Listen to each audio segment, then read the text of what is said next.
Sometimes the darkest moments in life are not loud, dramatic, or visible to the world. They happen quietly, beneath the surface, where the mind becomes its own battlefield. William Styron's Visible Darkness is a haunting exploration of this internal struggle, a journey through the shadowed corners of depression, written with the honesty of a man confronting his own abyss. Styron does not treat darkness as an abstract idea, but as something real, almost tangible, a weight that presses on the spirit, reshapes thoughts, and distorts reality. In this deeply personal memoir, he opens the door to his inner world, revealing how even the strongest, most accomplished minds can crumble under an invisible burden. This summary walks you through Styron's descent into despair, his reflections on the nature of mental illness, and the fragile yet powerful process of healing. It is a story not only of suffering, but of survival, a reminder that understanding the mind's darkness is the first step toward reclaiming the light. Stay with me as we enter the world of visible darkness, where clarity emerges from confession and where vulnerability becomes a form of courage. Before we dive into the depths of William Styron's Visible Darkness, make sure to hit that like button and subscribe to Read and Rise so you won't miss more eye-opening book summaries that explore the human mind and spirit. Chapter 1. The First Shadows of Descent. The first chapter of Visible Darkness begins with William Styron's unsettling realization that something inside him has shifted, not suddenly, but gradually, like a slow eclipse that darkens the sky without anyone noticing. He describes this change with a rare blend of emotional precision and literary elegance, allowing the reader to witness how depression often enters life quietly, long before it is recognized as an intruder.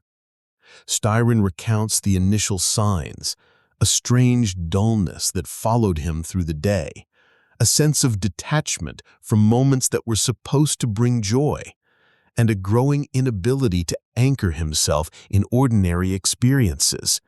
He remembers carrying these feelings like excess weight, invisible to others, yet heavy enough to distort his every thought. The world around him did not change, but his perception of it did. Colors seemed muted, sounds felt distant, and the space inside his mind narrowed until it became a corridor with no clear exit. He writes about public events he attended during this period, gatherings where he smiled, conversed, and maintained the outward appearance of success, but beneath the surface, something was collapsing. The contrast between his external life and internal suffering becomes one of the central themes of the chapter. He explains that depression is not merely sadness, it is an erosion of one's inner world, a slow removal of emotional texture that leaves life feeling flat and unbearable. The chapter also reflects on Styron's growing awareness that he could not simply shake off this darkness. His usual sources of stability, writing, reading, the company of loved ones, no longer offered comfort. Instead, they became reminders of a life he could no longer fully reach. This emotional disconnection frightened him far more than anxiety or sorrow ever could. It felt like losing not only his joy, but also his sense of identity. As the first chapter closes, Styron situates his experience within the broader human condition. He acknowledges that his suffering is not unique, and that depression, despite its invisibility, is a profound and devastating affliction shared by millions.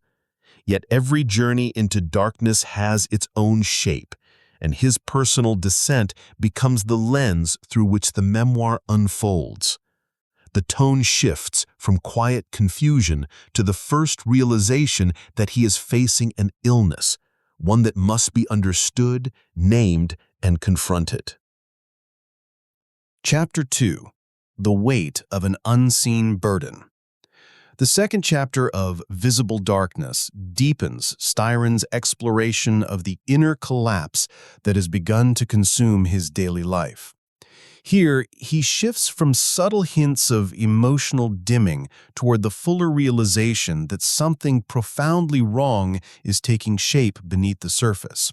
The darkness that once lingered at the edges of his awareness now begins to settle at the center. Styron describes waking each day with a heaviness that does not lift. Mornings, once the most hopeful part of his routine, become moments of dread. He feels as though gravity itself has increased, pressing him down in ways he cannot explain. This heaviness is not physical, but psychological, a dense, suffocating pressure that wraps itself around every thought and action. He becomes increasingly aware that ordinary decisions take extraordinary effort. Tasks that once required minutes now drain hours of mental energy. A phone call, a conversation, even choosing a meal feels like navigating a maze with no clear exit. He tries to rationalize these symptoms, telling himself it must be fatigue or stress, but the excuses no longer hold. Styron also reflects on how depression alters one's relationship with time. Hours stretch into something shapeless and oppressive. Days feel repetitive, blurred, and strangely suspended, as though he is living outside the normal rhythm of life. Time becomes something he endures rather than experiences. He recalls encounters with people during this period, friends, colleagues, acquaintances, each interaction revealing the deepening disconnect between his inner world and the reality others perceive. They see him as thoughtful, composed, perhaps slightly withdrawn. They do not see the storm. Depression, he notes, is an illness that thrives in silence, one that sufferers often carry alone because its symptoms are invisible to the world. The chapter also addresses the subtle but devastating erosion of self-confidence.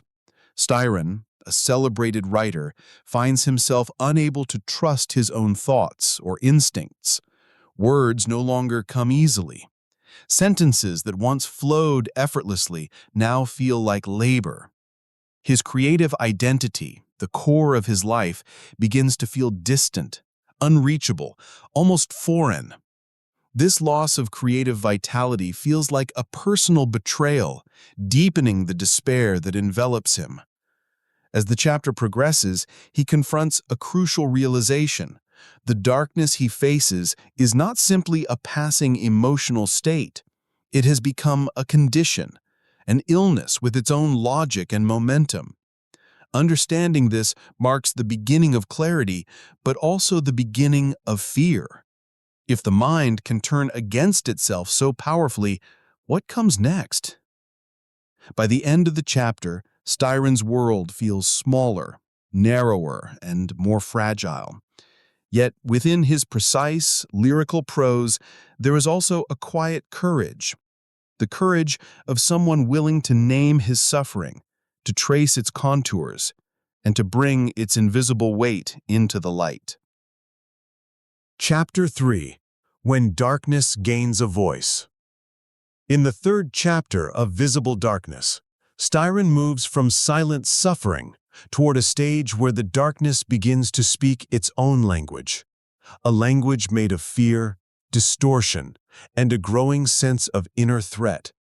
What was once a vague heaviness now becomes a more articulate force, pushing into his thoughts with a clarity that frightens him. He describes an increasing restlessness, as though something inside him is pacing back and forth, unable to settle. His mind feels both foggy and overstimulated, a paradox at the heart of depression. He loses the ability to find comfort in stillness. Silence, instead of soothing him, becomes a breeding ground for anxious thoughts that spiral without end. Nighttime becomes especially treacherous. Styron speaks of lying awake as thoughts darken, twisting into shapes he cannot fully control. The world outside might be peaceful, but inside, he feels trapped with a relentless narrator that whispers worst-case scenarios and drains hope from every corner. Sleep becomes a negotiation, not a refuge. He also begins to experience what many sufferers of depression describe: the subtle emergence of irrational fears, not dramatic phobias, but quiet, persistent anxieties that invade routine activities. A simple outing feels overwhelming. A short conversation becomes a test of endurance. Even reading, one of his lifelong sources of pleasure, demands effort he can no longer summon. In this chapter, Styron admits something crucial. He starts to fear his own mind. The mind, once his greatest ally, the tool of his craft and identity, now feels unpredictable, distant, and strangely hostile. He describes moments when he feels like a spectator in his own life, watching himself from a distance, unable to intervene or steer his emotional trajectory. The chapter also explores how depression distorts self-worth. Styron notices a growing conviction that he is losing value as a person and as a writer. Success, acclaim, and talent all feel unreal, as though they belong to someone else. He cannot access the emotional memory of pride or fulfillment. His inner critic grows louder, harsher, more convincing. One of the most haunting parts of the chapter is his reflection on the fragility of identity. He senses that depression is not merely attacking his mood, but dismantling the foundation on which his life was built. While he cannot yet articulate it fully, he feels that the illness is shifting the boundaries of who he is and who he might become. Yet even in these moments of profound vulnerability, Styron writes with astonishing clarity. His ability to observe, describe, and give shape to his suffering becomes a form of resistance. In the very act of naming the darkness, he begins to reclaim a measure of power. Chapter 4. The Crumbling of Ordinary Life. Styron opens this chapter with a growing realization. Depression doesn't arrive like a storm, but like a slow leak, weakening the structure of everyday life without drawing attention at first. By the time he notices the damage, the routines that once held his days together have already begun to collapse. He describes the unsettling feeling of watching simple tasks turn into burdens. Waking up, getting dressed, eating breakfast. Actions that usually require no thought now feel strangely heavy, as though gravity itself has thickened around him. He moves through his house like someone wading through water, every step deliberate and exhausting. Social interaction, once natural and sometimes enjoyable, becomes almost impossible. Styron writes about dreading conversations, fearing that he can no longer meet the subtle expectations of human exchange. Even when surrounded by friends, he feels isolated, as though he's listening to the world from the wrong side of a closed door. Their laughter, their ease, their lightness, all of it appears foreign to him. One of the most striking elements of this chapter is the shifting relationship between Styron and his own work. He tries to write, but the words resist him. Sentences dissolve before they reach the page. Ideas that once sparked excitement now seem inaccessible, trapped behind an invisible barrier. Creativity, the force that shaped his identity and brought him recognition, begins to fade, leaving him with a raw sense of loss. He describes this not as a failure of talent, but as a failure of life force, a dimming of the inner flame that had fueled him for decades. As his internal disconnection deepens, his world shrinks. He avoids travel, gatherings, obligations. Even reading becomes a challenge. Books, which once served as companions and sparks of discovery, fall silent. He scans the words but cannot absorb them. It's as though his mind refuses to be moved by anything outside the narrow walls of his suffering. Styron also admits to moments of emotional confusion. At times, he cannot distinguish sadness from emptiness. He experiences flashes of irritability that surprise him. His emotional range compresses into a small cluster of sensations that circle endlessly: fatigue, unease, and a vague, persistent dread. Yet what makes this chapter especially powerful is Styron's self-awareness. He doesn't describe his symptoms from a place of surrender. He observes them with the same precision he once applied to fiction. Even as he feels his world becoming colder and smaller, his ability to articulate the experience becomes a thread of connection to his deeper self. It's a reminder that despite the disintegration he feels, some part of him still watches, still seeks understanding. As he moves toward the midpoint of his descent, Styron begins to sense that depression is no longer something happening to him. It is something happening within him, altering the shape of his personality and pulling him away from the person he once recognized. The darkness has not yet reached its deepest point, but it has fully claimed his daily life, leaving him searching for a way to stay connected to the world he is slowly losing. Chapter 5. The Descent Interrupted. The fifth chapter moves with the gravity of a body falling through deep water, slow, heavy, inevitable, until something unexpected catches it. Styron reaches the point where depression becomes not only unbearable, but dangerous. His internal landscape has narrowed to a single corridor of pain, where thoughts circle endlessly and logic starts to decay. Yet this is the moment when the external world, for the first time, forces itself into the narrative in a decisive way. Styron recounts one particular night, a night that felt final. The exhaustion had calcified into a conviction that ending life might be the only way to stop the persistent ache inside his mind. This isn't told with melodrama. It's almost disarmingly calm, which makes it more haunting.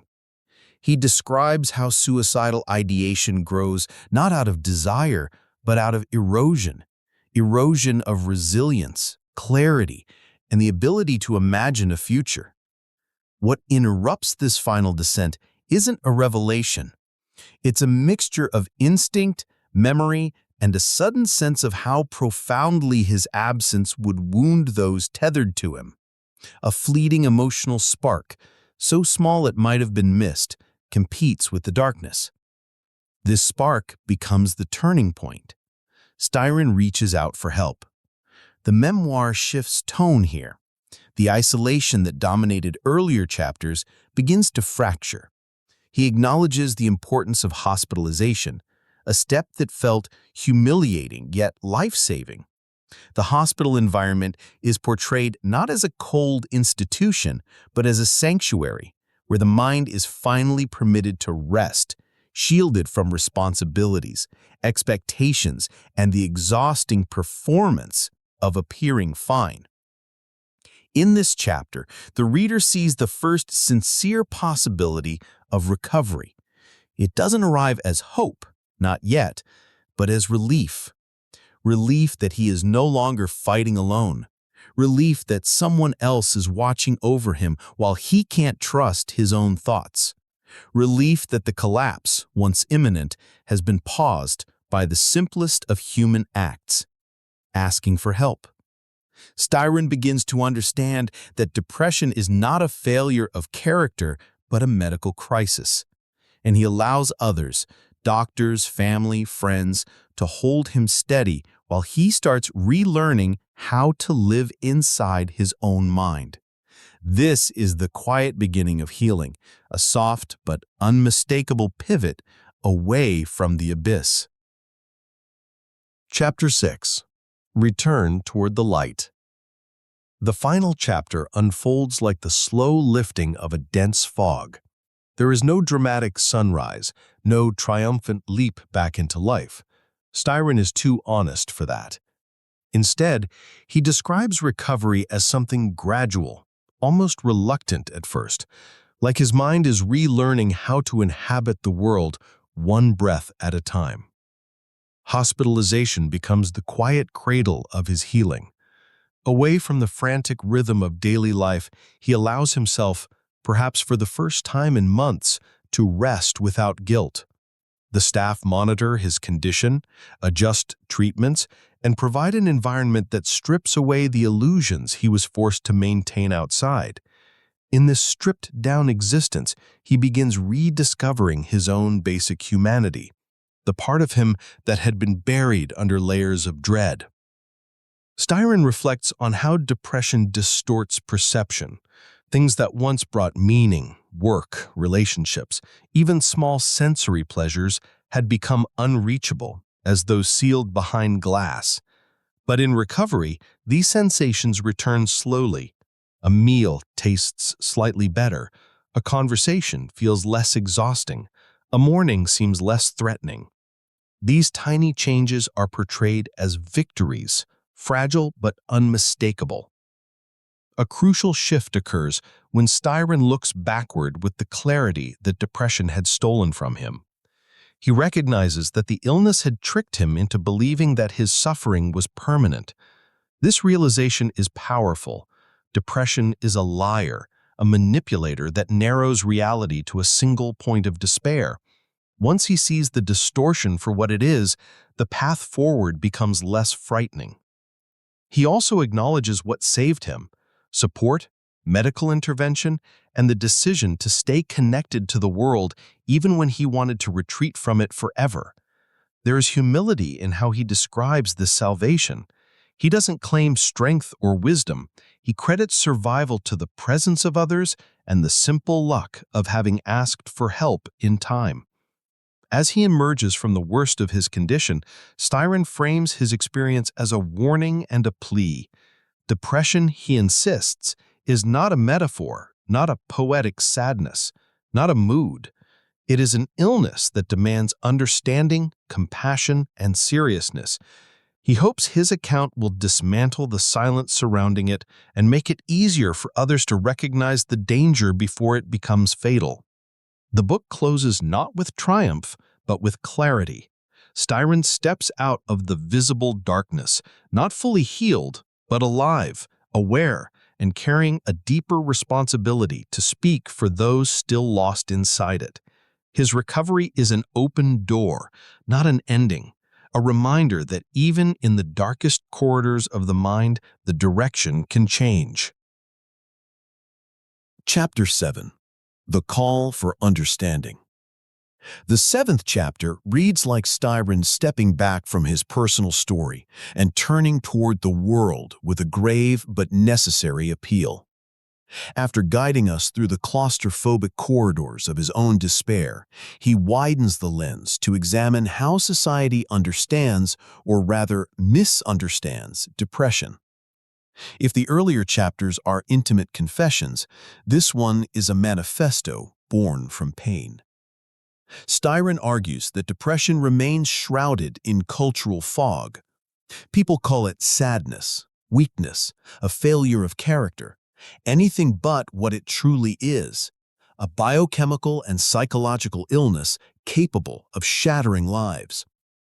He speaks almost with indignation at how such a devastating condition still goes unnoticed, even mocked, simply because it hides inside the mind rather than the body. He points to a troubling gap in public awareness. When someone has cancer or a broken bone, society responds with sympathy, medical care, and solidarity. But when someone is sinking into depression, the world expects them to snap out of it, as though the darkness were a voluntary retreat. Styron dismantles this myth with the precision of a surgeon. Depression, he insists, is not a choice. It is an affliction that steals choice itself. He also revisits the tragic examples of writers, artists, and public figures whose lives were claimed by depression. Through them, he emphasizes a deadly truth. Brilliance does not protect anyone from the illness. In fact, those who think deeply, feel intensely, or live creatively often face a sharper edge of vulnerability.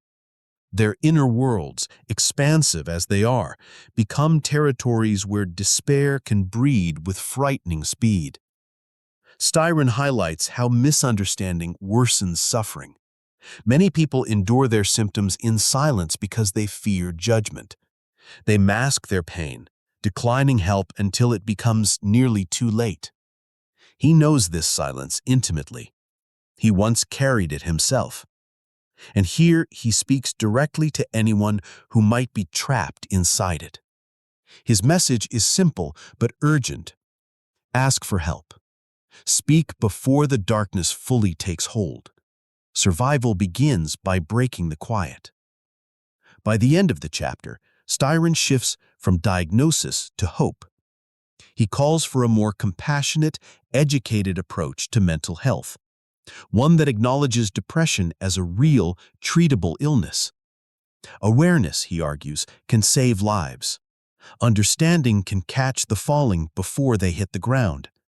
Compassion can become the bridge from suffering to recovery. This chapter feels like the book's ethical core. After exposing his own vulnerability with raw honesty, Styron refuses to let that exposure be merely personal. He transforms it into advocacy. His goal is not to glorify suffering, but to prevent it from claiming more lives through ignorance. The chapter closes with a quiet but powerful conviction. Humanity's greatest responsibility is to each other. And in the case of depression, understanding is not kindness, it is survival. Chapter 8. The Depths of Despair. In this chapter, Styron takes us deeper into the psychological and emotional struggles that define the protagonist's experience with depression. The narrative becomes more intimate, exposing the raw vulnerability and persistent darkness that clouds daily life. The protagonist describes the sensation of being trapped in a world where even familiar comforts fail to bring relief. Ordinary actions, such as walking outside or speaking to friends, become monumental tasks, weighed down by an invisible but crushing burden. Styron emphasizes the intensely personal nature of depression, showing how it distorts perception, dampens hope, and isolates the individual from others. Moments of temporary clarity and joy are fleeting, often overshadowed by overwhelming anxiety and sadness. The chapter explores how depression affects thought patterns, creating a relentless internal dialogue of self-doubt, fear, and despair. These passages reveal not just the mental struggle, but the emotional exhaustion that accompanies prolonged suffering. Styron also examines the interaction between the mind and body in depression. Sleep becomes fragmented or excessive. Appetite fluctuates, and energy levels plummet. Physical sensations, once mundane, feel alien or unbearable. By weaving these details into the narrative, Styron allows the reader to experience the lived reality of depression, rather than merely observing it from a distance. Yet, amidst the darkness, there are glimmers of insight. The protagonist begins to recognize patterns in thought and behavior, small signs that awareness itself can serve as a first step toward understanding and eventual recovery. Styron does not offer a simplistic solution, but rather paints an authentic portrayal of the complex interplay between despair, awareness, and the faint hope that persists even in profound darkness. Chapter 9. The Flickers of Insight. In this chapter, Styron shifts the narrative toward moments of reflection and subtle awareness amidst the protagonist's ongoing struggle with depression. While the darkness remains pervasive, small sparks of insight begin to appear, revealing the internal mechanics of the illness. The protagonist becomes increasingly conscious of the patterns in thought, mood, and behavior that sustain the depressive state, recognizing both triggers and cycles that exacerbate despair. Styron explores how these fleeting realizations can serve as anchors, offering glimpses of clarity in an otherwise turbulent emotional landscape. Simple actions like reaching out to a friend, reading, or engaging in a minor task take on profound significance, demonstrating that even minimal effort can counteract the inertia imposed by depression. These instances, though limited, highlight the resilience of the human mind and the potential for gradual recovery. The chapter also examines the social dimension of depression, illustrating the struggle to communicate internal suffering to others. Misunderstandings, fear of judgment, and the isolating effects of the illness deepen the sense of solitude. Yet Styron underscores that connection, empathy, and understanding from others can act as lifelines, reinforcing the delicate balance between despair and hope.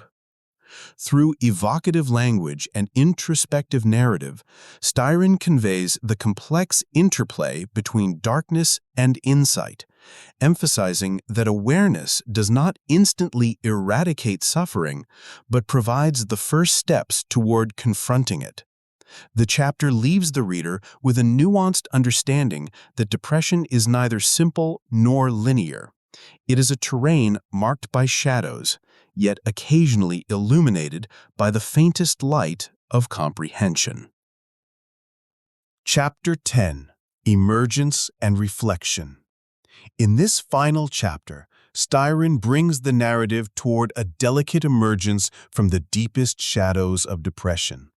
While the darkness has not entirely vanished, the protagonist begins to experience moments of clarity, renewed perception, and tentative hope. Styron's writing captures the subtle shifts in awareness that signal the possibility of recovery, emphasizing that progress is gradual and often non-linear. The chapter delves into the complex process of self-reflection. The protagonist evaluates past behaviors, thoughts, and emotional patterns, gaining insight into the ways depression has shaped perception and interaction with the world. Styron portrays this introspection as both challenging and liberating. Acknowledging the depths of suffering is painful, but recognition also allows for conscious steps toward change. Styron highlights the importance of support, understanding, and human connection in navigating the aftermath of profound depression. Even small gestures of empathy, conversation, or companionship provide crucial reinforcement, offering the individual the strength to re-engage with life. The narrative underscores that recovery is not solely internal, but it is also relational, requiring interaction with the world and others, however tentative at first.